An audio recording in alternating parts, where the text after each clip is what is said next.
దైవజనులు నాన్నగారికి వందనాలు. అలాగనే ప్రభువైన యేసుక్రీస్తు నామమున మన సంఘ విశ్వాసులైన ఆత్మీయులు, అన్నయ్యలు, తమ్ముళ్ళు, అక్కయ్యలు, చెల్లెలు అందరికీ కూడా వందనాలు తెలియపరుస్తూ ఉన్నాం. దేవుడు మిమ్మల్ని అందరినీ, కుటుంబాలని ప్రభు ఆశీర్వదించి నడిపించును గాక. ఆమె గతించిన జనవరి నెల మొదలుకొని ఈ డిసెంబర్ నెల చివరి ఆదివారం వరకు కూడా తన కాపుదల, భద్రత, క్షేమాన్ని ప్రభు మనకందరికీ దయచేసి ఈ రీతిగా మనసారా ప్రభుని ఆరాధన చేసే భాగ్యాన్ని ప్రభు మనకందరికీ దయచేశారు. దేవునికి మహిమ కలుగును గాక. ఆమేన్. నాకిచ్చిన సమయం 12 మాత్రమే. ఎంత మాత్రమే? 12 మాత్రమే. ఎంతసేపు చెప్పమంటే అంతసేపు చెప్పడానికి రెడీగా ఉన్నాను. 5 నిమిషాల్లో ముగించాలంటే 5 నిమిషాలు ముగించవచ్చు, గంటలో ముగించాలన్నా గంటలో ముగించేయచ్చు. అది మీ ఇష్టపూర్వకంగా చెప్పడానికి నేనైతే రెడీగా ఉన్నాను. ఓకే, వాక్యములోకి మనము వెళ్ళిపోదాము. ఈ సాయంకాలం మరలా మనము క్రిస్మస్ మీటింగ్లో మనము పాలు పొందాలి కనుక మరి స్టార్ట్గా మనము వెళ్ళి కొన్ని మరి వాక్కులను మనం జ్ఞాపం చేసుకొని దేవుని యొక్క ఆశీర్వాదాలు, దీవెనలు మనం పొందుకుందాం. చదువుకుందాం. మొదటి చరణం. దుప్పు నీటి వాగుల కొరకు ఆశపడినట్లు దేవా, నీ కొరకు నా ప్రాణము ఆశపడుచున్నది. దుప్పి నీటి వాగుల కొరకు ఆశపడుతుందంట. నీటి వాగు ఎక్కడైతే ఉంటుందో ఆ శ్రేష్టకరమైన నీరు యొక్క ప్రభావం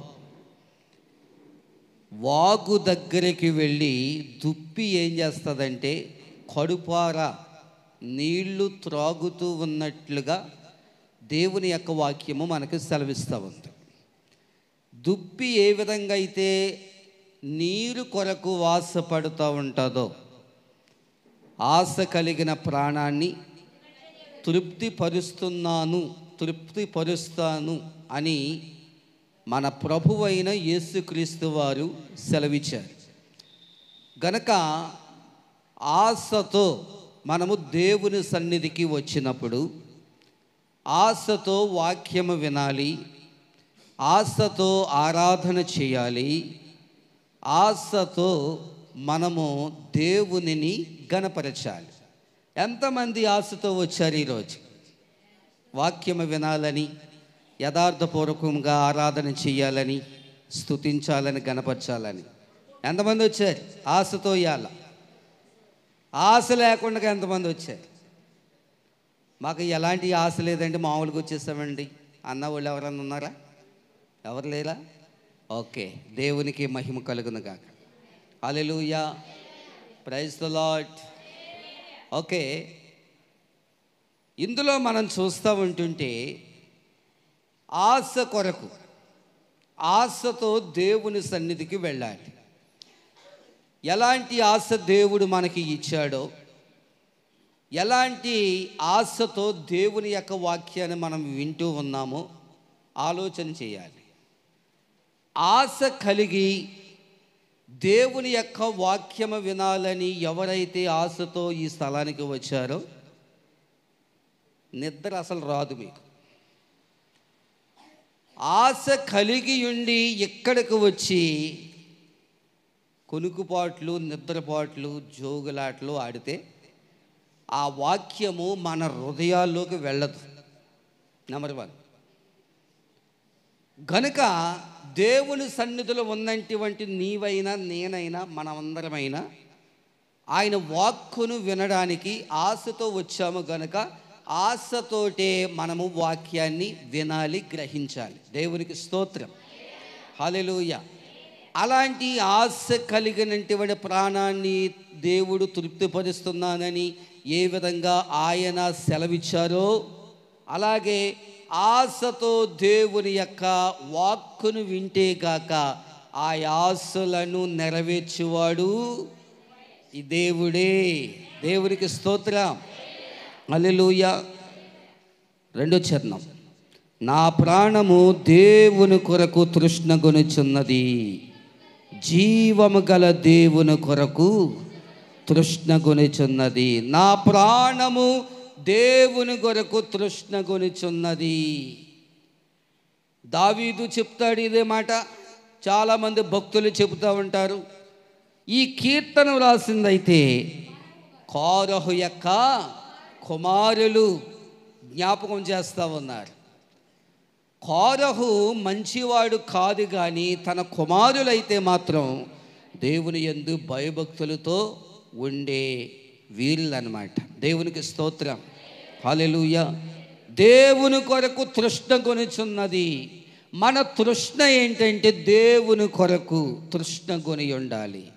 మన తృష్ణ ఏంటంటే దేవుని కొరకు మన ఆశ తీరా ఆరాధన చేయాలి, ఆశ తీరా వాక్యము వినాలి, ఆశ తీరా తనివి తీరా దేవుని యొక్క సన్నిధిలో మనము ప్రార్థనాపూర్వకంగా దేవుని యొక్క శ్రేష్టకరమైనటువంటి మాటలు వినాలి. ఎవరైతే అలాగూ వింటారో, ఎవరైతే అలాగూ దేవుని యొక్క వాక్యాన్ని పఠిస్తారో, శ్రేష్టకరమైనటువంటి మాటలను ఎవరైతే అలాగూ చేస్తారో, దేవుడు ఖచ్చితంగా వారి జీవితాల్లో ఆశీర్వాదకరముగా దేవుడు దీవించునుగాక. ఆమేన్. దేవునికి స్తోత్రం, హల్లెలూయా.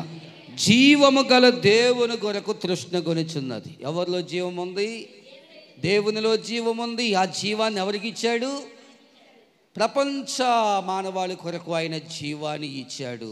అంచేత ఎవరిని కొలవాలి? మనం యేసయ్యను మనము ఆరాధన చేయాలి, యేసయ్యను మనము స్తుతించాలి, ఆయన నామాన్ని ఘనపరచాలి, మహిమపరచాలి. పేదాలతో చెబితే సరిపోలేదు, లేకపోతే హృదయానుసారముగా ఆత్మానుసారముగా మన నోటి మాట చెప్పడం వలన కాదు, కానీ అది నెరవేర్చబడాలి. ఏం చేయబడాలి? నెరవేర్చబడాలి, నెరవేర్చబడాలి. దేవునికి స్తోత్రం, హల్లెలూయా. ఇంకా మనం చూస్తే దేవుని సన్నిధికి నేనెప్పుడు వచ్చేదను, ఆయన సన్నిధిని నేనెప్పుడు కనబడేదను. చూసారా, రెండిటిలో క్వశ్చన్ మార్కు అక్కడ పెట్టబడడం అనేది మనం చూస్తూ ఉన్నాం. దేవుని సన్నిధికి నేను ఎప్పుడు వస్తాను? తెల్లవారుజామున, లేకపోతే ఉదయమా, లేకపోతే 11, మధ్యాహ్నమా, 1 గంటగా, 2 గంటలుగా అని మనం చూస్తే ఈరోజు దేవుని యొక్క దినం. ఇది దినము అనగా ఒక రోజు అని అర్థం అన్నమాట. ఈరోజు దేవునికి అప్పగించవలసిన ఈ ఒక్కరోజు ఆప్రాలు 2 గంటలు, లేకపోతే 1.5 గంటన్నర, ఈ 3 గంటలు నిజంగా మనస్ఫూర్తిగా దేవునికి ఇస్తున్నామా? దేవునికి ఇవ్వట్లేదా? దేవునికి ఇస్తే కాక ఎన్ని గంటలకి మనం వస్తున్నాం ఇక్కడికి? ఎన్ని గంటల వరకు ఇక్కడ ఆరాధన చేస్తూ ఉన్నాం? ఎంత సమయం వరకు దేవుని మాటలు వింటూ ఉన్నాం? ఎంత సమయం వరకు దేవుని మాటలు విని మన సొంత మాటల ద్వారా, మన బంధువుల మాటల ద్వారా, మన రక్త సంబంధుల మాటల ద్వారా రోడ్డు మీద మనం మాట్లాడుకుంటున్నాం, బయట మనం మాట్లాడుకుంటూ ఉన్నాం. టైం అంతా వేస్ట్ చేయట్లేదు, టైం అంతా పాడు చేయడం లేదు, సమయం అంతా కూడా వ్యర్థం చేయడం లేదు. అలాగ ఉండకూడదు. దేవుని బిడ్డలం మనం దేవుని యొక్క వాక్యానికి ఎక్కువగా సమయాన్ని మనము ఇచ్చి ఆ వాక్యాన్ని నా హృదయములో భద్రపరచాలి నాయనా, నా హృదయములో చొచ్చుకొని వెళ్ళాలి నాయనా, ఆ వాక్యాన్ని నా హృదయంలో నెరవేర్చబడాలి నాయనా అన్న ఆశ కాక నీలో ఉంటే కాక బయట నువ్వు కౌర్లు పెట్టుకో, ఇష్టం వచ్చినట్లుగా మాట్లాడుకో, ఇష్టం వచ్చినట్లుగా ప్రవర్తించవు, ఇష్టం వచ్చినట్లుగా సమయాన్ని వ్యర్థముగా నువ్వు చేయవని దేవుని యొక్క వాక్యము మనకు సెలవిస్తూ ఉంది. దేవునికి స్తోత్రం, హల్లెలూయా. అందుచేత దేవుని యొక్క బిడ్డలారా, ఈ దినమందు, ఈ మధ్యాహ్న కాల సమయములో దేవుడు ఏం మాట్లాడుతూ ఉన్నాడంటే, ఆశ కలిగినటువంటి ప్రాణాన్ని ఇస్తానంటున్నాడు. అయితే ఆశ కలిగి ఉండాలి మనము. పిల్లలైనా, పెద్దోళ్ళైనా, యవనస్తులైనా, పెద్దవారైనా, ఎవరైనప్పటికీ కూడా ఆశ కలిగినటువంటి ప్రాణమును దేవుడు ఇచ్చేవాడు ఆయనే. దేవునికి స్తోత్రం. హల్లెలూయా, హల్లెలూయా. అందుచేత దేవుని బిడ్డలారా, దేవుని సన్నిధికి నేను ఎప్పుడు వచ్చేదను, ఆయన సన్నిధిని నేను ఎప్పుడు కనబడేదను. ఆయన ఎప్పుడు సిద్ధంగా ఉన్నాడు మనకి. లేట్ ఎవరిది? మందే లేటు. దేవుని సన్నిధికి నువ్వు లేటుగా వెళ్తున్నావో, పెందలకాడి వెళ్తున్నావో, పాటలు అయ్యాక వెళ్తున్నావో, లేకపోతే వాక్యము చివరిలో వెళ్తున్నావో, ప్రారంభానికి నువ్వు ముందే వెళ్తున్నావో, కానీ వాక్యం చెప్పేది ఏంటో తెలుసా? అందరికంటే ఎవరైతే దేవుని సన్నిధికి వెళ్ళి ప్రార్థనలో ఉంటారో, అయ్యగారు రాకముందే, పాటలు ప్రారంభించకముందే ఎవరైతే ప్రార్థనలో ఉంటారో, ఈరోజు ఆరాధన శ్రేష్టకరంగా జరగాలని, అనేక మంది బిడ్డలు రావాలని ఎవరైతే ఆశతో వచ్చి ఇక్కడ ప్రార్థన చేస్తారో, మొట్టమొదటిగా దేవుడు రావలసిన ఆశీర్వాదాలు మెండుగా కుమ్మరిస్తాడు. ఆశీర్వాదాలు రావడం లేదంటే ఆశీర్వాదాలు వెనక్కి వెళ్ళిపోతున్నాయి అని కారణం ఏంటో తెలుసా? మనము లేటుగా వస్తున్నాం కనుక. లేటుగా వచ్చి బైబిల్ ఇంక చూస్తున్నామా, దీని ఇంక చూస్తున్నామా, సమయాన్ని చూస్తున్నామా, బైబిల్ చూస్తున్నామా? చెప్పండి, చెప్పండి. బైబిల్ చూస్తున్నామా, సమయాన్ని చూస్తున్నావా? ఒక పావు గంట అయ్యేటప్పటికి వాచి చూడటం, మళ్ళీ పావు గంట అయ్యేటప్పటికి గడియారిని చూడటం, మళ్ళీ పావు గంట అయ్యేటప్పటికి పక్కనున్న వాళ్ళు కదిపి ఇంకా ముగించరా అని చెప్పడం. ఇలాగైతే వాక్యము నీ హృదయంలోకి ఏమి వెళ్తుందని అడుగుతున్నాను. నీకు ఆశీర్వాదం, ఫుల్లుగా ఆశీర్వాదాలు కావాలి అంటే నువ్వేం చేయాలి? నేల మీద కూర్చుని కష్టపడి వాక్యాన్ని విని, ఆ వాక్యాన్ని హృదయంలో వేసుకొని, ఆ హృదయంలో వేసుకున్నటువంటి వాక్యాన్ని ఇంటికి తీసుకుని వెళ్ళి మరలా అయ్యగారు ఏం చెప్పారో ఏంటో అని నువ్వు జ్ఞాపకం చేసుకుని నెమరు వేసుకుంటే అది నీకు ఆశీర్వాదం. అలాగ ఎంతమంది చేస్తున్నారు? విత్తబడినటువంటి వాక్యాన్ని మీరు ఇంటికి తీసుకుని వెళ్ళి అసలు చూస్తున్నారా? జ్ఞాపకం చేసుకుంటున్నారా? ఎంతమంది జ్ఞాపకం చేసుకుంటున్నారు? చూసారా, చూసారా, తేలిపోయారు. చాలామంది జ్ఞాపకం చేసుకోవట్లేదు అన్నమాట. చాలామంది జ్ఞాపకం చేసుకోవట్లేదు, కొంతమంది మాత్రమే. ఆ కొంతమందిని దేవుడు ఆశీర్వదించాడు. ప్రైజ్ ది లార్డ్, హల్లెలూయా. అందుచేత దేవుని బిడ్డలారా, ఈ ధ్యాన కీర్తన నా మాటలు నేను ముగిస్తూ ఉన్నాను.